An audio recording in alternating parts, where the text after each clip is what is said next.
Hi అండి, అందరు ఎలా ఉన్నారు? నేను చాలా బాగున్నాను.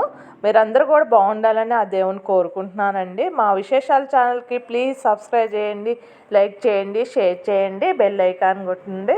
నేను సంక్రాంతి రోజు ఈ విధంగా చేసుకున్నానండి. ఎర్లీ మార్నింగే నేను దేవుడికి ప్రసాదం చేసేసి మళ్ళీ బూరెలు చేశాను అనమాట.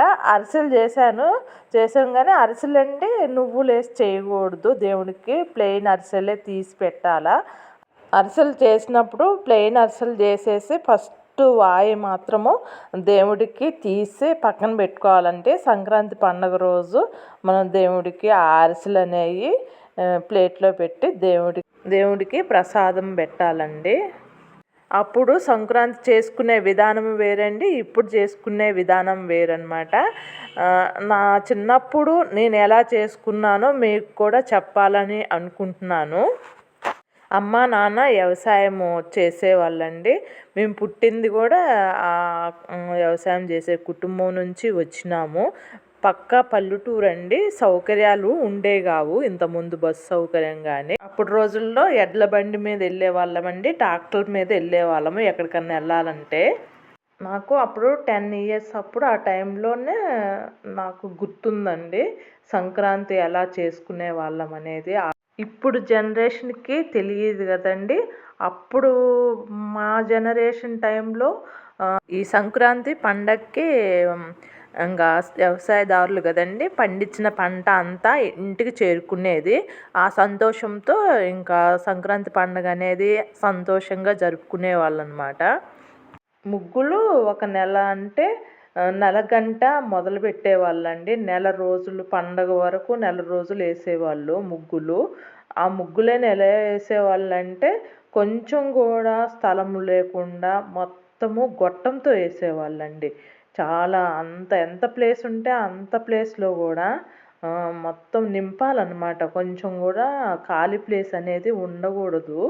అది సెంటిమెంట్ అనమాట. అప్పుడు రోజుల్లో ఆ విధంగా గొట్టంలో ముగ్గేసి డిజైన్ లాగా చేసేవాళ్ళు. పులిగోరు కానీ, తాబేలు కానీ, మళ్ళీ రథం కానీ, ఇట్లా రకరకాల ముగ్గులు వేసేవాళ్ళు. చాలా బాగుండేవి ఆ ముగ్గులు అనేవి.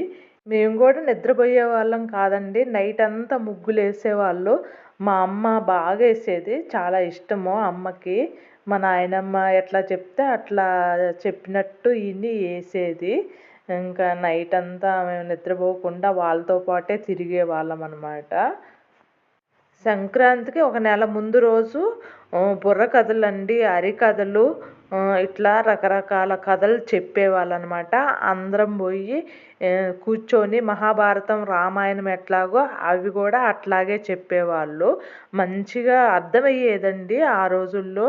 గుడిలో కూడా చెప్పేవాళ్ళు అనమాట. రకరకాల పూజలు చేసేవాళ్ళు. ఆ రోజుల్లో టీవీలు ఉండేవి కావు కదండి, అందుకు ఇవి ఇంట్రెస్ట్గా చూసేవాళ్ళము బాగా. తర్వాత మళ్ళీ సంక్రాంతికి ముందు నుంచి అంటే 1 మంత్ వరకు పైటేస్ గార్డ్ అని రకరకాల వేషాలతో వస్తుంటారనమాట. వాళ్ళు వచ్చేసి మన రోజుకొక రకం వేషం వేస్తారు. డ్రెస్సులు కూడా మా రకరకాల డ్రెస్సులతో వస్తారు. వచ్చినప్పుడు మేము పైటేస్ గాడు అనేవాళ్ళమండి అతన్ని. ఆ విధంగా వచ్చి అడుక్కొని వెళ్ళేవాడు పండగ వరకు. పిల్లలందరికీ సరదాగా ఉండేదండి. మా వయసు పిల్లలందరికీ పైటేస్ గాడని వెంటబడే వాళ్ళము. ఇల్లు తిరిగి అన్నీ అడుక్కొని వెళ్ళేవాళ్ళు అనమాట. లాస్ట్ రోజు హరిదాసు వేషం వేసుకొని వచ్చేవాళ్ళు చక్క భజనలు చేసుకుంటా. మా నాయనమ్మ అండి పిండి వంటలు చాలా చాలా చేసేదనమాట. ఎందుకు అంటే ఆ రోజుల్లో మాకు అందరికీ ఎవరెవరికి ఏది ఇష్టమో, నాకు ఇష్టమైంది, మా అక్కకి ఇష్టమైంది, మా నాన్నకి ఇష్టమైంది, మా పెద్దమ్ముడికి చిన్నతమ్ముడికి ఇష్టమైనవి అన్నీ చేసి పెట్టి ఉంచేదండి. ఎందుకంటే వాళ్ళు ఎట్లా కావాలంటే అట్లా, ఎప్పుడు కావాలంటే అప్పుడు తీసుకొని తింటారని డబ్బాలలో, పెద్ద పెద్ద డబ్బాలలో నింపి పెట్టేదండి. బాగా నింపి పెట్టేది. మళ్ళీ మేము కారపూస అవి మాత్రము బ్రేక్ఫాస్ట్ టీ చేసేవాళ్ళండి. మార్నింగు టీ చేసినప్పుడు మేము కారపూస వేసి ఇచ్చేవాళ్ళు మా అందరికీ పిల్లలందరికీ వేసిస్తే తినేవాళ్ళం మంచిగా. అటుకులు కూడా అంతేనండి, బ్రేక్ఫాస్ట్ ఎక్కువ చేసేవాళ్ళు కాదు. ఎక్కువ అటుకులు ఆ టైంలోనే వస్తాయండి. కొత్త వడ్లు వచ్చినప్పుడే ఆ అటుకులు చేయాలా, మిగతా టైంలో చేయలేరనమాట. కొత్త వడ్లు వచ్చినప్పుడు అవి నైట్ నానబెట్టేసి గాలిచ్చేసి పొద్దున్నే వడేసి వేయించుతారండి. వడ్లని వేయించి అది రోల్లో 2 రోకలతో దంచాలన్నమాట. ఒకళ్ళు దంచిన తర్వాత ఒకళ్ళు దంచాలా, అట్లయితేనే ఆ అటుకులు రెడీ అయ్యి టేస్ట్ ఉంటాయండి బాగా. తర్వాత చెరిగిచ్చేది అందరికీ బ్రేక్ఫాస్ట్ పాలు బెల్లము అటుకులేసి బాగా తినిపించేదనమాట. ఆ విధంగా రకరకాల ఫుడ్ అనమాట.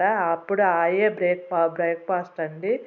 మా నాయనమ్మ మొక్కజొన్న తోప చేసేదండి, చాలా బాగుండేది. ఆ టైంలోనే మంచిగా చేసి పెట్టేది. మంచి బలమైన ఫుడ్డు అది కూడా.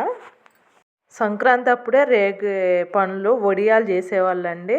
భలే ఇష్టంగా తినేవాళ్ళు అనమాట పిల్లల కోసము. అప్పట్లో మా నాయనమ్మ పెత్తనం అండి. అంటే మా అత్తగారు పెత్తనాలన్నమాట. అప్పుడు అమ్మ కూడా పెద్ద పట్టించుకోదండి. మా నాయనమ్మే మొత్తము ఇంటి బాధ్యత కానీ, పిల్లలకి ఏమేం కావాలా అన్నీ చూసుకునే బాధ్యత మా నాయనమ్మదేనండి. వాళ్ళు అప్పుడు ఆ విధంగా కేర్ తీసుకునే వాళ్ళు అనమాట నాయనమ్మలు. తర్వాత మాకు పండగలకి ప్రతి పండగకి మంచి మంచి బట్టలు వెళ్ళి తీసుకొచ్చేదండి మా నాయనమ్మ. ఏమేమి పిండి వంటలు చేయాలో అవి కూడా చేసి పిల్లల కోసం రెడీ చేసి పెట్టేది.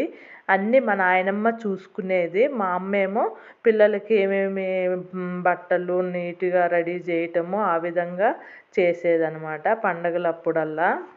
మళ్ళీ పండగ రోజండి లంచ్కని చాలా రకాలు చేస్తారనమాట.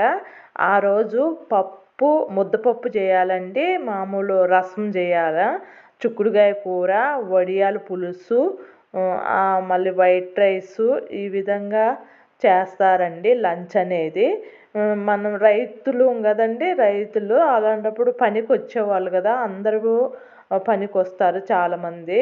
పనికి వచ్చినప్పుడు వాళ్ళకి అన్నీ ఈ పిండి వంటలు, అరిసెలు, లడ్డూలు, మళ్ళీ కజ్జికాయలు, చలిమిడి, మళ్ళీ కారపూస, మళ్ళీ అన్ని రకరకాలు అన్నీ వచ్చిన వాళ్ళు అందరూ వస్తారండి. ఊళ్ళో మొత్తము పనిచేసే వాళ్ళు ఒక 100 మంది దాకా వచ్చేవాళ్ళు అనమాట భోజనానికి. ఆ టైంలో వచ్చినప్పుడు మా నాయనమ్మ అమ్మ ఇద్దరు కలిసి అన్నీ వడ్డించేవాళ్ళు. వాళ్ళే గిన్నెలు పట్టుకొని వచ్చేవాళ్ళండి. ప్రతి పండగకి రాకపోయినా సంక్రాంతి పండగకి ఖచ్చితంగా అటెండ్ అవుతారండి. వాళ్ళ కోసము వీళ్ళు మా నాయనమ్మ లంచ్ పిండి వంటలు కూడా రెడీ చేసి పెట్టేస్తారు. వాళ్ళు హ్యాపీగా తింటారు ఇంటికి తీసుకెళ్ళేసి.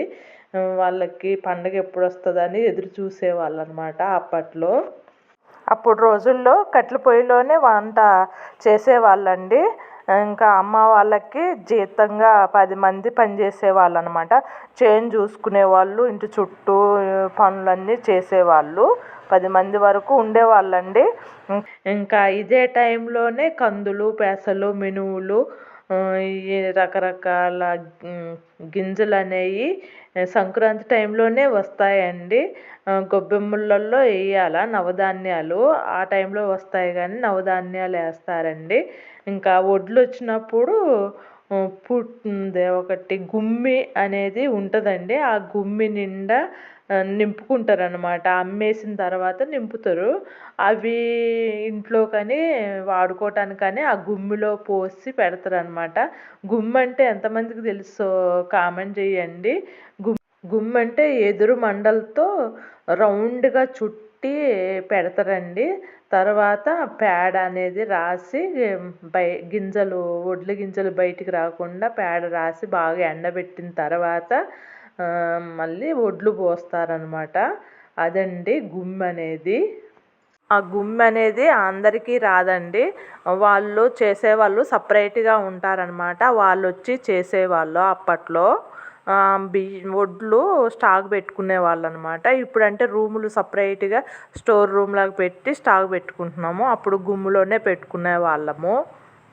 ఆ రోజులే వేరండి. అందరము కలుసుకునే వాళ్ళము.